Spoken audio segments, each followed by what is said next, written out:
Hello friends, आप सभी का स्वागत है हमारे इस यूट्यूब चैनल में। आज इस वीडियो में हम बात कर रहे हैं विज्ञान यानी कि साइंस के बहुत ही इम्पॉर्टेंट 10 सवालों के, जहां से कि आपके सभी एग्जाम में क्वेश्चंस पूछे ही पूछे जाते हैं। और अगर आपने इन 10 सवालों में से 6 का भी सही जवाब दे दिया तो आप बहुत ही अच्छे स्टूडेंट्स माने जाओगे। तो चलिए शुरू करते हैं। लेकिन शुरू करने से पहले मैं आपको ये भी बता दूं कि ये बिल्कुल आपका एक क्यूज़ की तरह है। आपको इस क्यूज़ में, जैसा कि पहले ही बोल दिया, 10 सवाल के जवाब देने हैं और सभी सवालों के जवाब देने के लिए मिलेगा आपको 5-5 सेकेंड का वक्त। आपको उन 5 सेकेंड्स में इसके सही जवाब हमें कमेंट बॉक्स में कमेंट करने होंगे।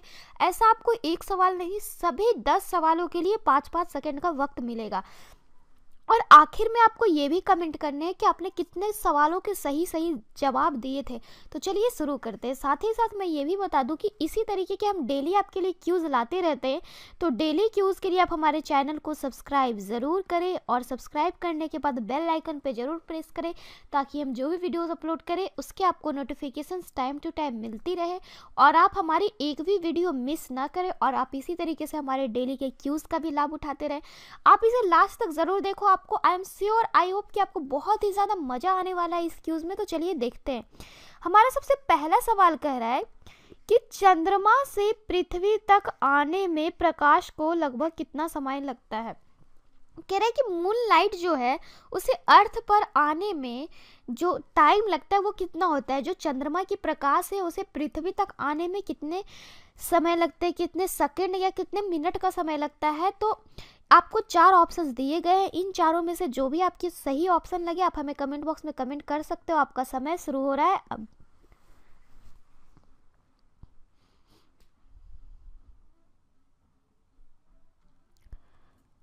तो 5 सेकेंड्स आपके पूरे हो चुके हैं। तो मैं आपको बता दूं कि चंद्रमा से पृथ्वी तक आने में प्रकाश को 1 सेकेंड का वक्त लगता है, यानी कि ऑप्शन नंबर सी 1 सेकेंड का। आई होप बहुत सारे लोगों ने इसका सही जवाब भी दिया होगा। तो चलिए देखते हैं नेक्स्ट क्वेश्चन। पिछले में हमने देखा कि सूर्य के प्रकाश को आने में चंद्रमा के प्रकाश को आने में कितना समय लगता है। इस बार हम ये पूछ रहे हैं कि सूर्य का प्रकाश को हमारे पास आने में लगभग कितना टाइम लगता है। आपको 4 ऑप्शंस दिए गए हैं मिनटों में और आपका समय शुरू हो रहा है अब।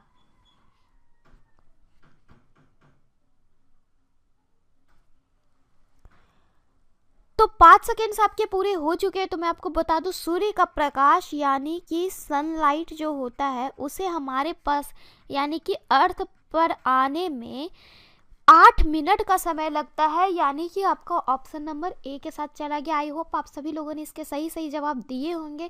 अगर आपको और भी ज़्यादा टाइम चाहिए तो आप वीडियो को पॉज कर सकते हैं, बट आप कोशिश करो कि आप इन 5 सेकेंड्स में ही इसके आंसर समय बता दो। तो चलिए देखते हैं नेक्स्ट क्वेश्चन।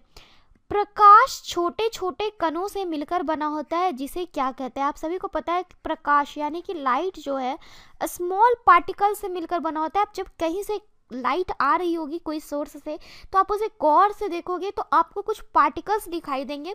तो उस पार्टिकल्स को क्या कहते हैं ये हमसे पूछ रहा है और आपको 4 ऑप्शंस दे के रखा और आपका समय शुरू हो रहा है अब।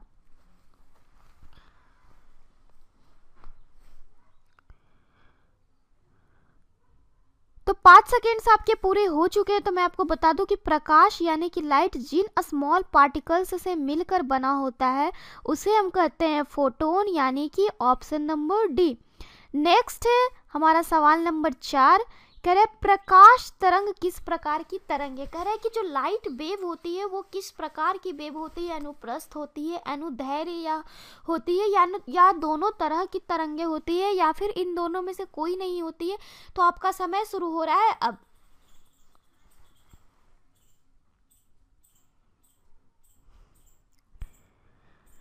तो 5 सेकेंड आपके पूरे हो चुके हैं। तो मैं आपको बता दूं कि लाइट वेव जो है यानी कि प्रकाश तरंग जो है वो हमारी होती है अनुप्रस्थ तरंग, यानी कि ऑप्शन नंबर ए। ये आपका थोड़ा इम्पॉर्टेंट क्वेश्चन हो जाता है कि प्रकाश तरंग किस प्रकार की तरंग है, तो अनुप्रस्थ तरंग है। नेक्स्ट है सवाल नंबर 5। कह रहा है कि प्रकाश का तरंग सिद्धांत किसके द्वारा प्रस्थापित किया गया था। कह रहा है लाइट वेव की जो प्रिंसिपल थी, लाइट वेव की प्रिंसिपल वो किसके द्वारा थी, कौन से प्रिंसिपल इसे हम कहते हैं। आपके ऑप्शंस दे के रखे, न्यूटन, हाइगेंस, प्लैंक या फैराडे। और आपका समय शुरू हो रहा है अब।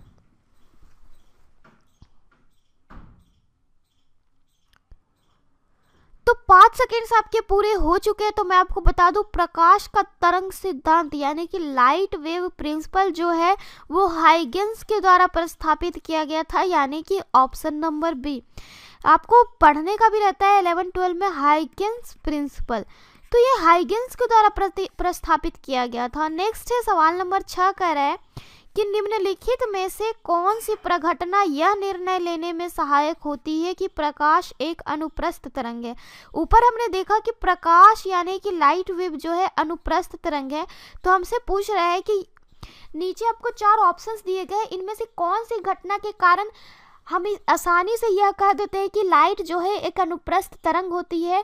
ये कौन सी घटना है जिसके कारण यह निर्णय लेने में बहुत ही सहायता होती है। किसी वैज्ञानिक ने यह बताया कि प्रकाश तरंग एक अनुप्रस्थ तरंग है, तो वो किस चीज से निर्णय उन्होंने इस बात का लिया था। तो आपके 4 ऑप्शन दिए गए हैं और आपका समय शुरू हो रहा है अब।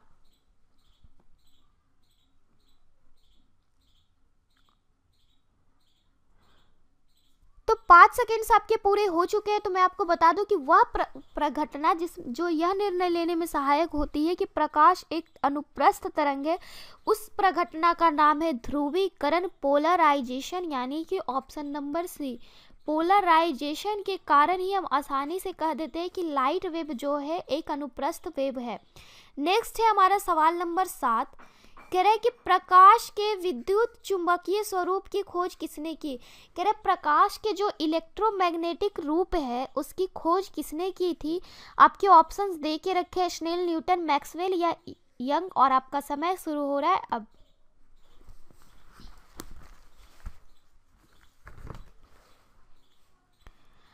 तो 5 सेकेंड्स आपके पूरे हो चुके हैं, तो मैं आपको बता दूं कि जो प्रकाश के विद्युत चुंबकीय स्वरूप थी यानी कि लाइट का जो इलेक्ट्रोमैग्नेटिक जो आपका रूप होता है उसकी खोज मैक्सवेल ने की थी, यानी कि ऑप्शन नंबर सी।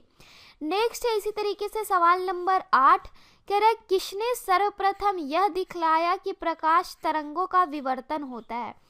कह रहा है किसने, कौन सा वैज्ञानिक ने सबसे पहले यह दिखाया था कि प्रकाश यानी कि जो लाइट है वो वेव्स का विवर्तन होता है, तरंगों का विवर्तन होता है, यह किसने सबसे पहले दिखलाया था।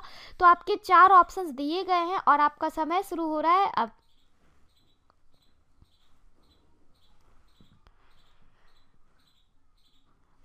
तो 5 सेकेंड्स आपके पूरे हो चुके हैं, तो मैं आपको बता दूं कि वे वैज्ञानिक जिन्होंने यह दिखलाया कि प्रकाश तरंगों का विवर्तन होता है, आप सभी को इस बात का पता होगा कि प्रकाश तरंगों का विवर्तन होता है, तो ये वैज्ञानिक कौन थे जिन्होंने इस बात को सबसे पहले दिखलाया था।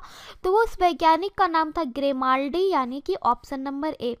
नेक्स्ट हमारा सवाल नंबर 9 कह रहा है कि प्रकाश विद्युत प्रभाव का प्रतिपादन किसने किया। कह रहे प्रकाश विद्युत प्रभाव का प्रतिपादन किसने किया।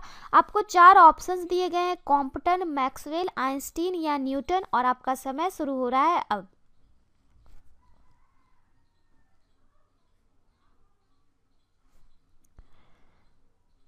तो 5 सेकेंड्स आपके पूरे हो चुके हैं, तो मैं आपको बता दूं कि प्रकाश विद्युत प्रभाव का प्रतिपादन जो है वो आइंस्टीन ने किया था, यानी कि ऑप्शन नंबर सी।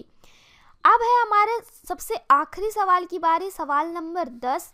कह रहे निम्नलिखित में से कौन सी घटना प्रकाश और ध्वनि दोनों में घटित नहीं होती है। कह रहे आपको 4 ऑप्शन दिए गए, विवर्तन, ध्रुवन, परावर्तन या अपवर्तन। कह रहे जो इन चारों में से कौन सी ऐसी घटना है जो कि लाइट और साउंड दोनों में घटित नहीं होती है। 3 आपकी ऐसी घटनाएं हैं जो कि लाइट में भी घटित होती है और साउंड में भी घटित होती है, बट इनमें से एक आपका ऐसा घटना है जो कि लाइट और साउंड दोनों में घटित नहीं होती है। तो वो इन चारों में से उस घटना का नाम क्या है, ये आपसे पूछ रहा है और आपका समय शुरू हो रहा है अब।